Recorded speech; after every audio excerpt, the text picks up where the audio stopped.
Está escrito na Bíblia, no livro de Lucas, capítulo 15, no versículo 11 em diante, a parábola do filho pródigo, ou seja, o filho esbanjador, gastador. A história vai dizer que havia um pai com dois filhos, o filho mais novo e o filho mais velho. E a história diz que o filho mais novo resolveu pedir o pai a sua herança. Não, pai, antecipa para mim a minha herança, porque eu quero sair para o mundo, conhecer o mundo e os prazeres que nele há. E de tanto o filho insistir, o pai acabou cedendo e deu a herança para esse filho mais jovem. E o filho caçula foi, gastou tudo, mulheres, bebidas, farras e etc. Só que chegou a uma fase da vida desse filho mais jovem e ele já não tinha mais nada, já tinha gastado tudo. E ele chegou numa situação tão deplorável da sua vida que antes, na casa do pai, ele era filho, ele era tratado com honra, ele tinha os seus empregados, ele era tratado com dignidade. Mas longe da casa do pai, numa situação deplorável, ele se encontrava numa situação não mais de filho, mas de escravo. E ali cuidando de porcos, ele desejou comer a própria comida dos porcos, porque acredito eu que o seu patrão não dava comida para ele comer.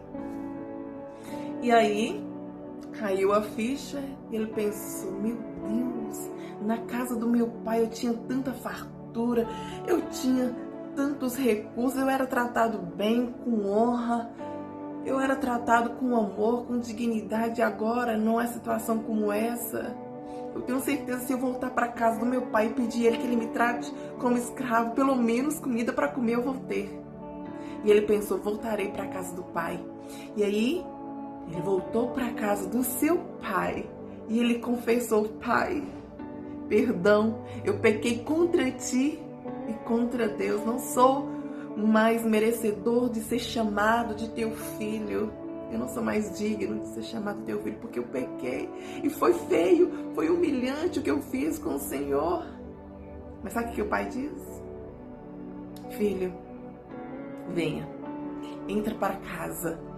E o pai manda chamar os seus servos, os empregados. Olha, esse meu filho estava morto e agora reviveu, e ele está vivo. Coloquem nele roupas, anéis, sandálias de filho. Aleluia! E aí é feito um grande banquete, uma festa linda, maravilhosa. Bom, agora vamos para a segunda parte dessa história. O filho mais velho ficou o tempo todo ao lado do pai, cuidando do pai, cuidando das propriedades, das coisas, dos gados, tudo mais. O filho falou assim: peraí, o que está acontecendo? Estou ouvindo barulhos de festa. E aí um dos empregados falou assim: era o teu irmão. Ele voltou e o seu pai mandou fazer um banquete, uma festa.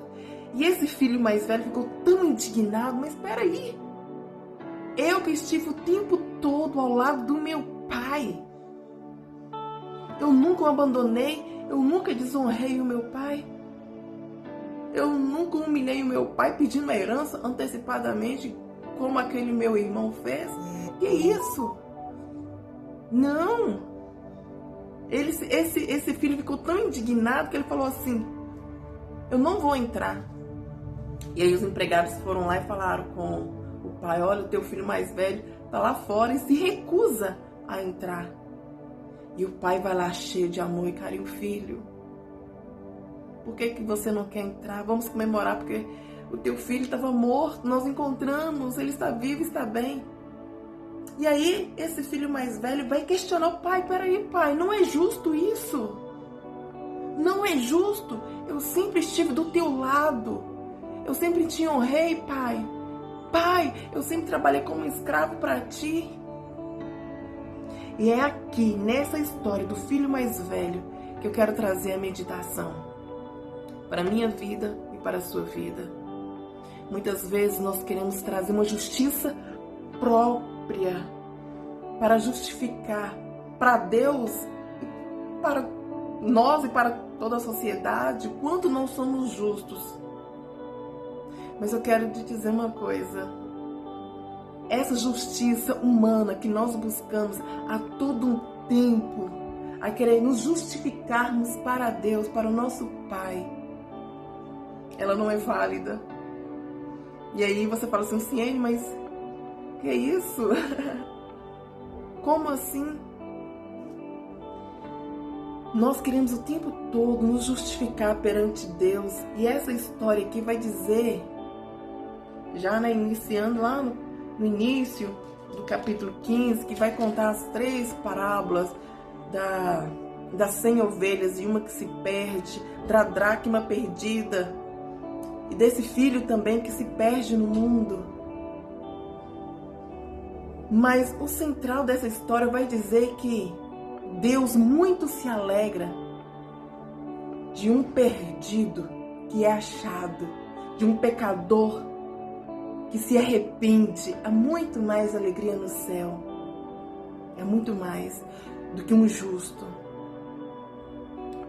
Nós precisamos nos alegrar com o arrependimento de um irmão. Nós precisamos nos alegrar quando uma alma é encontrada, uma alma que estava perdida, que estava vivendo no pecado, ela se arrepende. E muitas vezes nós queremos justificar, não, mas aquela pessoa, ela merecia ir para o quinto dos infernos, desculpa a expressão, mas é essa a realidade que nós vivemos. Eu falo porque eu já pensei dessa forma e eu não tenho vergonha nenhuma de falar, porque eu me arrependo. Porque quando a gente lê a palavra do Senhor, que a gente entende que nós não seremos justificados pelos nossos próprios atos, pelas nossas próprias justiças, nós entendemos que nós só somos justificados pela gloriosa presença do nosso Senhor Jesus Cristo, aquele que morreu lá na cruz por nós. É só por isso que nós somos justificados, é por meio de Cristo, não é por meio das nossas obras. Esse filho pródigo, ele queria se justificar através das suas próprias obras. E nós não somos justificados pelas nossas próprias obras. Ah, porque eu sou boazinha. Ah, porque eu sou cumpridora da palavra, que eu sou cumpridora da lei. Não. E eu falo isso porque por muito tempo eu pensava assim, que eu poderia ser justificada pelas minhas próprias obras, por querer agradar demais ao Senhor.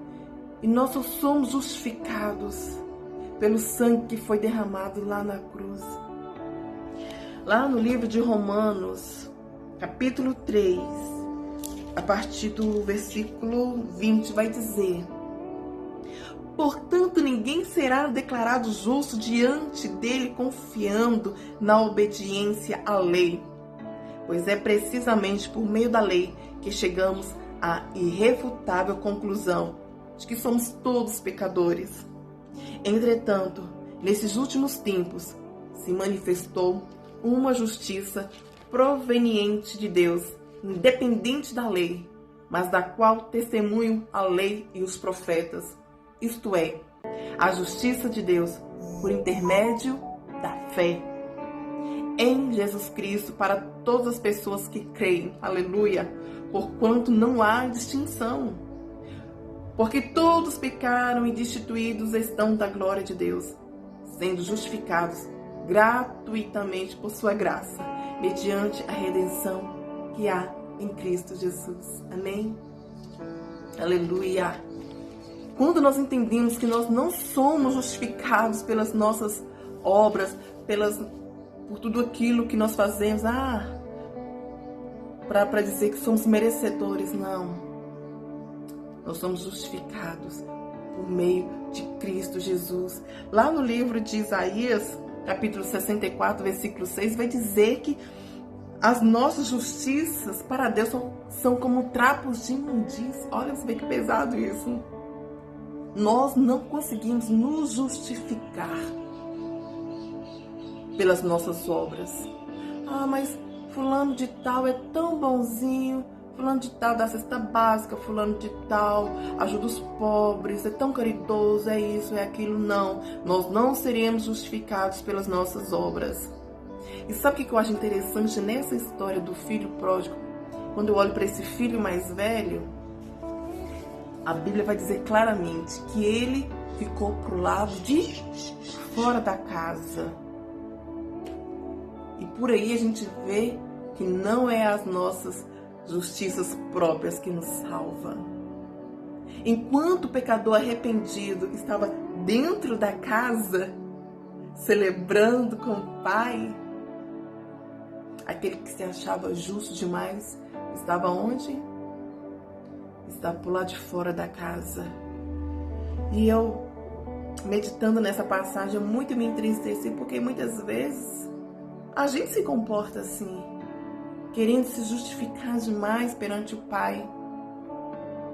Mas enquanto nós estamos querendo buscar uma justiça própria, uma justiça terrena, uma justiça humana, e quando nós nos recusamos a aceitar a justiça de Deus para aquele que era pecador, para aquele que errou, para aquele que, estava longe da casa do Pai, nós vamos continuar por fora da casa.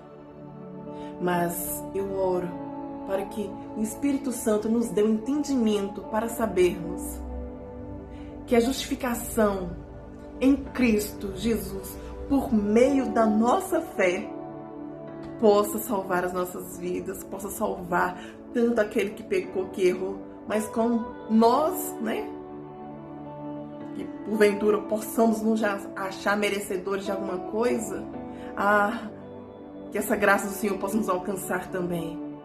Como a palavra do Senhor, todos nós pecamos e fomos destituídos da glória de Deus, mas através da nossa fé em Cristo Jesus, através de um coração contrito, arrependido, nós possamos alcançar a gloriosa salvação em Cristo Jesus, que nós possamos ser justificados por aquele que derramou seu sangue na cruz. Amém? Que essa mensagem possa falar ao teu coração. Não busque a justiça própria, mas busque a justiça em Cristo Jesus.